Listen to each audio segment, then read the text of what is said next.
To Bato de la Rosa, who stuck it out with me till the very end. Sir, I salute you, sir. Tragis ako! Ayaw mo! Tragis! Tragis na ba ito? Tinan niyo mga kaibigan, hindi pa makapag-react ako. Sir, salute niyo sir, pero pumirma naman pala siya doon sa boto, mga kaibigan. Natatawa si Mark Villar, o. Tinan mo, Mark Villar, o. Si Bato! Si Bato! Oh!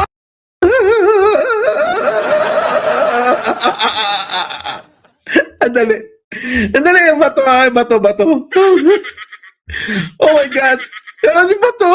Si Bato! Bato! Bato!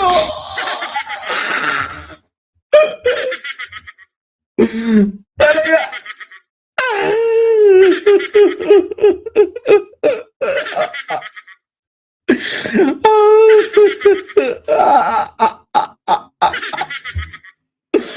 Bato! Batong ahas!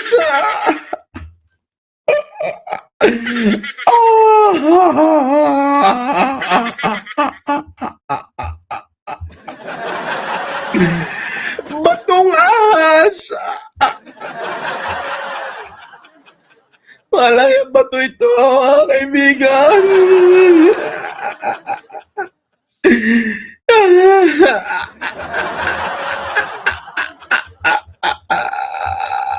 Grabe yung pagtatraidor ni Bato. Sabi ni Raquel, di na po Ma'am, siya daw ang naghain ng resolusyon para maaw si Subiri. Kaganina lang nila na find out during dinner meeting, sabi ni Villanueva. Ganito mga kaibigan, si Judas. Naalala niyo si Judas, mga kaibigan? Si Judas. Di ba si Judas, nung naibenta niya na si Jesus Christ, umiyak-iyak din siya.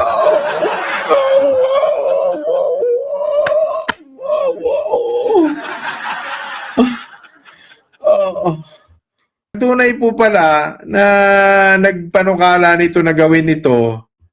Si Bato, talino ni Bato, di ba? Hugas kamay siya. Oo. Ayan o.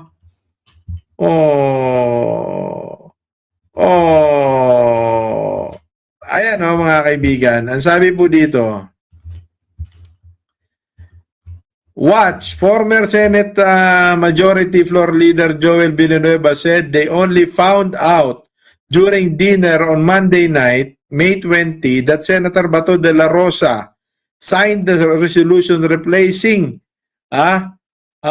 former Senate President Juan Miguel Zubiri. They thought all along that De La Rosa was with them. Nagsinungaling pa si De La Rosa. Mga kaibigan, actually mga kaibigan, meron pong statement si De La Rosa, mga kaibigan, na traitor talaga, mga kaibigan. Ito Papakita ko sa inyo, napaka-traitor talaga ni De La Rosa, mga kaibigan, ito. Question. Kumusta? Okay lang, nakangit ka. Okay lang. Tagumpay, papikit-pikit. Pumirma in support of Senate President Escudero. Yes, even though my signature was already insignificant, lumapit sila sa akin after the battle has been won. Meron na silang 14 na perma. So, pumunta sa akin nagtatago pa nga ako doon sa opisina ni Senator Tolentino Pero nalocate nila ako na pumunta doon. Kinausap ako.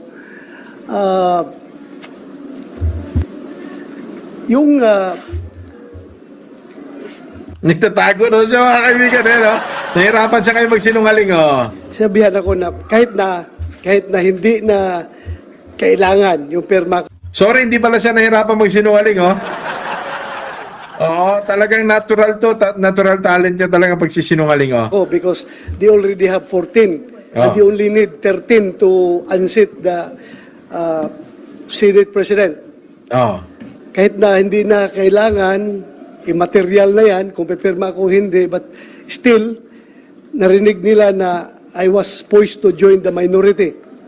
I was really contemplating seriously to join the minority after that incident.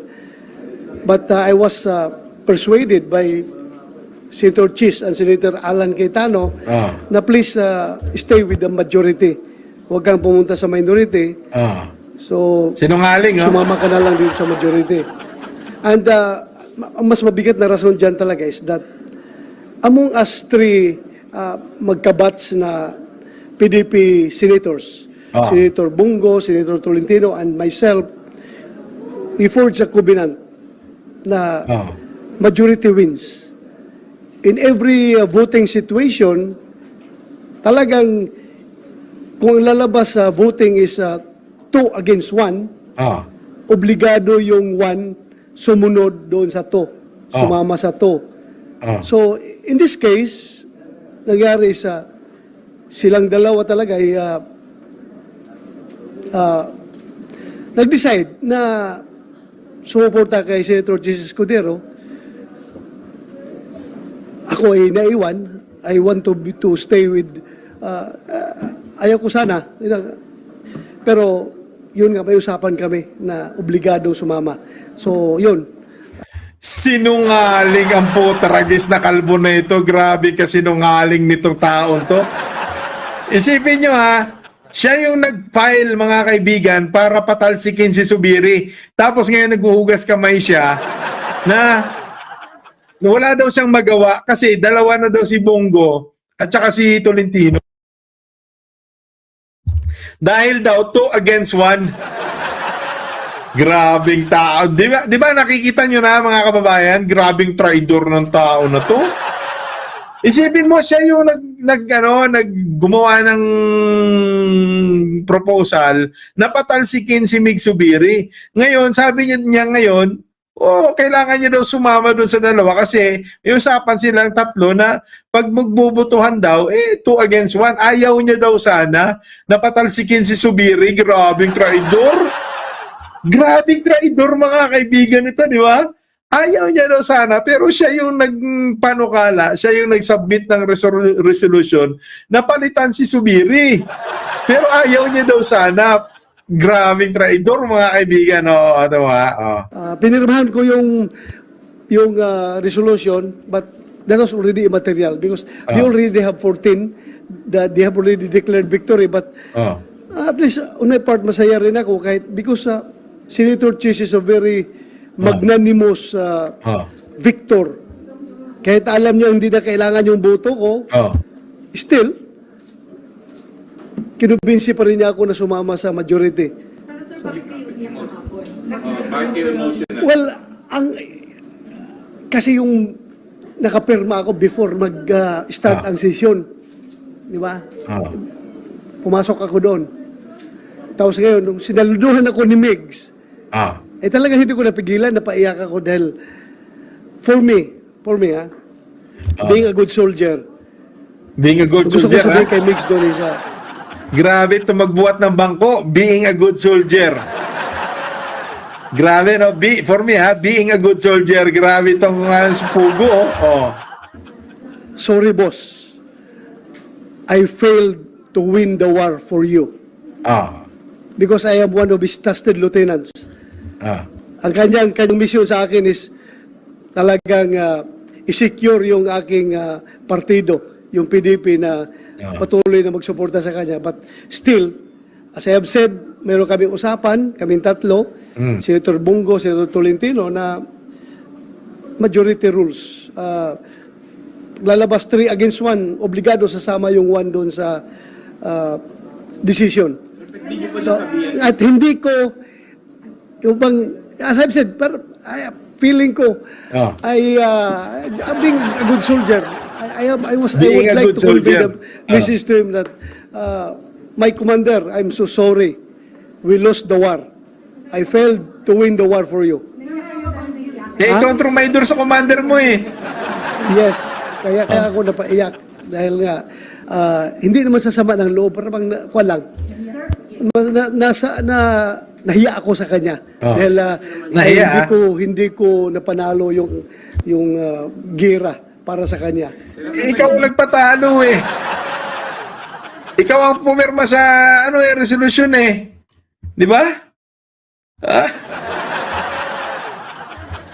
Mga kaibigan, gago talaga to si Bato na to.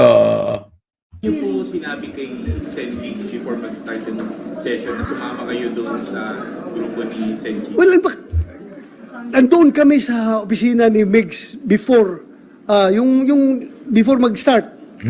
Nung pumasok si Senator Chis at si Senator Alan, sabi ko, exit ako kasi baka maipit ako. Baka sibat ako doon sa isang pintuan. Diba? Dalawang pintuan doon. Isang papasok, isang palabas. Pagpasok nila, sumibat ako doon sa labas. Labas ako, hindi na kami napag-abot. Pumunta ako kay Senator Tolentino and Senator Bongo na sana sabihin ko, baka pwede ba niyo makonsider yung kaya kanyo matanggap if I'm going to renege on our usapan, pero sabi ko mapahiya ako doon sa dalawang kasamahan ko. Kung pwede ba na mag-join na lang ako sa minority. Yan ang gusto kong sabihin doon sa kanila. But they persuaded me na huwag ka nang pumunta sa minority. Mag-majority ka. Pumasok, sumunod yung sila si Senator Chis at Senator Alan, pumunta doon. Sabi na ako, kahit na panalo na. Kumbaga, insignificant na yung aking perma doon. Insignificant. Still, very magnanimous sila to offer for me to join the majority. Sabi na, huwag ka na umalis sa majority. Kasi I was really contemplating on joining the minority. Bang konting guilt feelings kasi sinasabi, isa sa mga reason bakit napatalsik si SP Subiri dun sa hearing no Fidelis. Kasama na rin yun. Kasama na rin yun. Kasi alam ko, hindi lang naman, although, tinanong ko ito kay Senator Chis kung talagang yan ba dahilan bakit kinudita si Senator Migs dahil ba dyan sa hearing, sabi niya, no, hindi yan, wala yan sa rason dito. Wala yan sa rason. Yun lang sabi sa akin, which of course, it's up for you to, bahala na kayo. Basta sinabi sa akin, hindi yan ang rason. At kung yan man ang rason, supposed to be, whether or not sasama ka sa amin or hindi, tatanggalin ka namin dyan sa your chairmanship in the public order and dangerous drugs. Tatanggalin ka namin kung yan ang rason talaga. Whether or not sasama ka sa amin. Dahil yan pa ang rason. Yan mo kaya ang target namin ngayon na galit kami sa hearing na ginagawa mo. Dapat I am also heartbroken. My heart is really broken. He's a very good leader. Senator Subiri. I love him very much. I respect him very much. He's a very good leader. Ano yung reason nung dalawa ni Senator Go at saka ni Senator Tolentino? Tinraidor niya pa rin. 'Di ba? Tapos nakipagyakapan pa rin siya. 'Di ba? Yung halik ni Judas kasi yan 'di ba? Kumbaga mga kaibigan, wala ka na magagawa na traidor mo kahit saan mo tingnan yung angulo na yan. Tinraidor mo si Mig Subiri. 'Di ba? Wala na. Itong si Bato mga kaibigan, sumasama lang ito. Siyempre, kung saan yung medyo may laban-laban pa, 'di ba? Pero pagka laglagan na, lalaglagan na Gago talaga to si Bato mga kaibigan, 'di ba?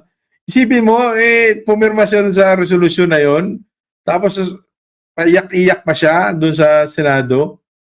'Di ba? Imagine that, guys. Kahit nasabihin mo na alam mo ng immaterial na pala yung boto mo, ba't mo pa ipinirma? 'Di ba? So, para sa akin, sinaktan niya rin talaga dito si yung damdamin din ni Mig Subiri. Kaya napakalupit mga kaibigan ng takbo ng politika. Isipin mo 'yon, unity na nga lang hindi pa nila magawa. Sila ang may mga kaibigan sila ang mayroong pangako niyan. Sila ang mayroong plataforma ng unity, pagkakaisa. Pero tingnan niyo nangyayari sa kanila ngayon, 'di ba? Wala mga kaibigan. Unity, pagkakaisa, ayan, basu-basura ngayon. Kayo, mga kaibigan, ano ang masasabi nyo dyan sa paksang ating tinalakay? Just comment down below. Paalam nyo po sa amin ang inyong komento. And of course, salamat sa magla-like at mag-share nitong video. At kung hindi pa kayo nakapag-subscribe sa ating YouTube channel, please do subscribe para lagi po kayo maging updated pa sa mga itong uri ng talakayan.